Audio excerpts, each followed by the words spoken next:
বিসমিল্লাহির রহমানির রহিম। দেশ এবং প্রবাস থেকে শহর কিংবা গ্রাম থেকে এই মুহূর্তে যারা লাইভে সংযুক্ত রয়েছেন এবং পরবর্তীতে যারা সংযুক্ত হবেন সবাইকে স্বাগত জানাচ্ছি। আমি মুজাহিদ আহমেদ। সুপ্রিয় দর্শক, এই মুহূর্তে আমরা অবস্থান নিচ্ছি সিলেট রিকাবি বাজার থেকে। সরাসরি স্বাগত জানাচ্ছি।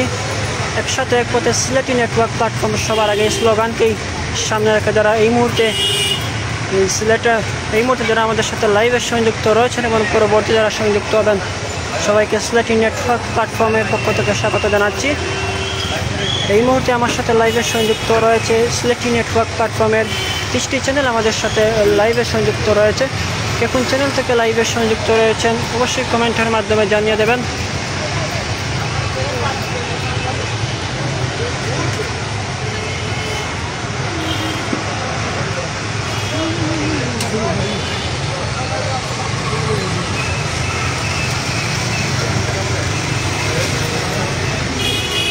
সুপ্রিয় দর্শক, এই মুহূর্তে আমরা লক্ষ্য করলাম সিলেট রিকাবি বাজার যে পয়েন্টটি রয়েছে সেই পয়েন্টে কিন্তু বৃষ্টিতে ভিজে ছাত্রসহ বিভিন্ন সংগঠনের কর্মীরা কিন্তু এই মুহূর্তে সিলেটের যে ট্রাফিক পুলিশের দায়িত্ব কিন্তু ইতিমধ্যে তারা পালন করে যাচ্ছেন।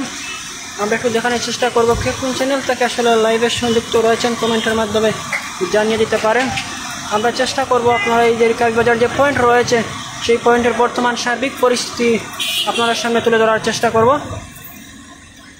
এবং যে বিভিন্ন সংগঠন বা বিভিন্ন ব্যক্তির পক্ষ থেকে কিন্তু পানি বা বিভিন্ন ধরনের খাদ্য সামগ্রী এই মুহূর্তে যারা এখানে দায়িত্ব রয়েছেন তাদেরকে কিন্তু বিলিয়ে দিচ্ছেন। আমরা চেষ্টা করব বিস্তারিত আপনাদের সামনে তুলে ধরার। আপনারা দেখতে পারেন স্ক্রিনও কিন্তু এই বৃষ্টিতে অপেক্ষা করে কিন্তু বৃষ্টিতে ভিজে তারা কিন্তু এই মুহূর্তে এই ট্রাফিকের দায়িত্ব পালন করে যাচ্ছেন।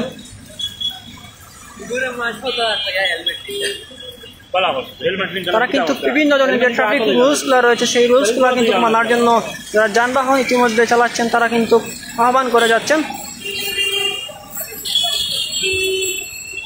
আমরা একটু সামনে যাওয়ার চেষ্টা করবো, যে সামনেকে দেখানোর চেষ্টা করবো যেখানে বিভিন্ন সংগঠনের সালামিস কর্মী এবং ছাত্র মজলিস এবং অঙ্গ সংগঠনের যে সংগঠনগুলো রয়েছে, স্বেচ্ছাসেবী যে সংগঠন রয়েছে সেখান থেকে কিন্তু মানুষ ছুটে আসছেন এবং দায়িত্ব পালন করে যাচ্ছেন। এই মহৎ উদ্যোগকে আমরা স্বাগতবাদ জানাচ্ছি। সুপ্রিয় দর্শক, কিন্তু কমেন্টের মাধ্যমে জানিয়ে যেমন রয়েছে একটু জানিয়ে দেওয়ার চেষ্টা করবেন। সুপ্রিয় দর্শক,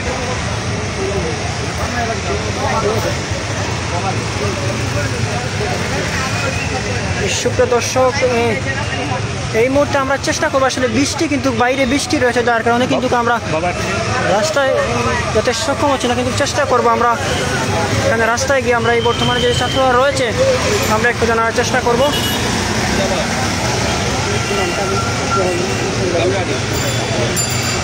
এই মুহূর্তে যারা এখানে দায়িত্বপ্রাপ্ত রয়েছেন আমার একজন ভাইয়ের সাথে কথা বলার চেষ্টা করব। ভাই কিন্তু এখানে দীর্ঘক্ষণ যাবৎ দায়িত্বে রয়েছেন, মাহমুদ ভাইয়ের সাথে কথা বলার চেষ্টা করবো। আসসালামু আলাইকুম। ওয়ালাইকুম আসসালাম। আসলে ভাই আপনি কোন জায়গা থেকে এখানে এসেছেন একটু বলবেন? আমার বাসা মদিনা মার্কেট, মদিনা আবাসিক এলাকা। আমার পড়ালেখা ব্লুবার্ড স্টুডেন্ট কলেজ থেকে ইন্টার কমপ্লিট করছি 2023 সালে, অনার্স ক্যান্ডিডেট। বর্তমানে আপনার এখানে কয়জন রয়েছেন? আসলে এখানে মোটামুটি 15 থেকে 20 জনের একটা টিম আছে, কিন্তু একটু বিরতি নিয়ে মানে অনেক সবাই কাজ করে যাচ্ছি। আসলে এখানে আনুমানিক কতজন দায়িত্বে রয়েছেন একটু বলবেন? 15 থেকে 20 জনের কাছাকাছি হবে প্রায়, এরকম আর এক্স্যাক্টলি বলা যাচ্ছে না, তো মোটামুটি এরকম হবে। আসলে যে এই যে ছাত্ররা একটি কাজ করে যাচ্ছে, তো আসলে এই কাজটি নিয়ে আপনি কী বলবেন? আসলে এটা শুধু ছাত্রদের যদি বলি তাহলে ভুল হবে। এটা প্রত্যেক নাগরিকের উচিত মানে এখানে এগিয়ে আসা, কারণ পুলিশের যে কর্মরত যে স্থানে তাদের প্রতি যে আস্থা ছিল জনগণের সেটা তারা হারিয়ে ফেলছে। সেজন্য এখন বর্তমানে পুলিশ কর্মবিরতিতে এবং এই তাদের অনুপস্থিতিতে উচিত সবাইকে এগিয়ে আসা এবং বিশেষ করে ছাত্র এবং সাধারণ যে জনগণ তাদেরকে এগিয়ে আসা।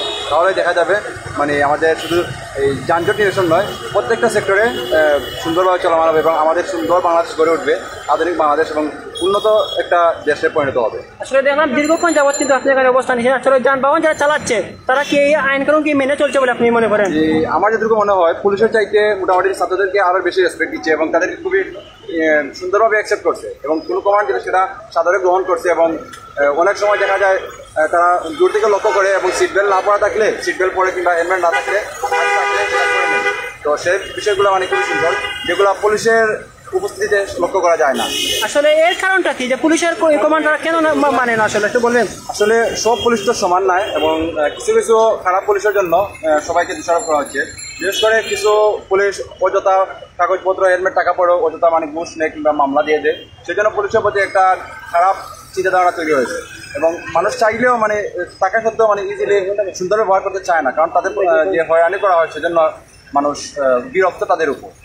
আসলে আগামী যে ভবিষ্যৎ প্রজন্ম যারা আসবে বা ভবিষ্যতে ট্রাফিক পুলিশের দায়িত্ব আসবে তার উদ্দেশ্যে আপনি কি বলবেন? আসলে সেটা ট্রাফিক পুলিশ নয়, আমি বর্তমানে প্রতিটা সেক্টরের উদ্দেশ্যে বলতে চাই যে সবাই যে সুন্দর এবং সৎ মনোভাব নিয়ে যদি এগিয়ে আসে তাহলে দেখা যায় প্রতিটা সেক্টরেই সুন্দরভাবে চলমান হবে।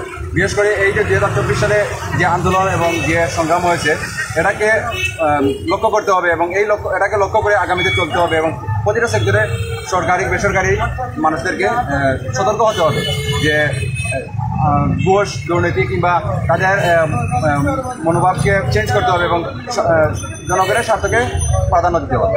যারা প্রবাসী রয়েছেন তাদের উদ্দেশ্যে যদি বলতেন? প্রবাসে তাদেরকে একটি কথাই বলবো যে আপনারা ব্যাংকিং মাধ্যমে টাকাটা দিবেন এবং হুন্ডিতে টাকা না দেওয়ার জন্য আহ্বান করবো, তাহলে দেখা যাবে আমাদের দেশের রেমিটেন্স বৃদ্ধি পাবে। অসংখ্য ধন্যবাদ জানাচ্ছি ভাইকে, খুব সুন্দর আসলে দিক নির্দেশনামূলক অনুমতি পেশ করেন।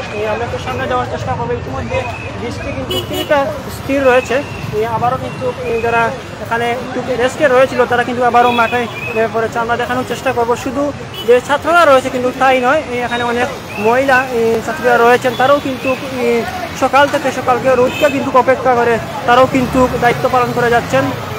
তাছাড়াও কিন্তু অসংখ্য মাদ্রাসার ছাত্ররাও কিন্তু এখানে রয়েছে, আমরা দেখানোর চেষ্টা করবো তারা কিন্তু খুব সুন্দরভাবে কিন্তু দায়িত্ব পালন করে যাচ্ছেন এবং বিভিন্ন সংগঠন থেকে বিভিন্ন ধরনের সামাজিক এই সংগঠন থেকে তারা কিন্তু খাদ্য বা বিভিন্ন ধরনের পানি কিন্তু ছাত্রদেরকে যারা দায়িত্বে রয়েছে তাদেরকে দিয়ে তারা হেল্প করে যাচ্ছেন। অসংখ্য ধন্যবাদ জানাচ্ছি। এই মুহূর্তে কয়েকজন ভাই কিন্তু তারা খাদ্য দিচ্ছেন, আমরা তাদের পরিচয় একটু জানার চেষ্টা করবো। আসসালামু আলাইকুম। ধন্যবাদ ভাই। আসলে আমরা সবাই রেজিস্ট্রারি অফিসে চাকরি করি, আমরা রেজিস্ট্রেশন পরিবার থেকে আসছি। আজকে যাদের জন্য আমরা এখানে সুন্দর একটি বাংলাদেশ উপহার পেয়েছি তাদের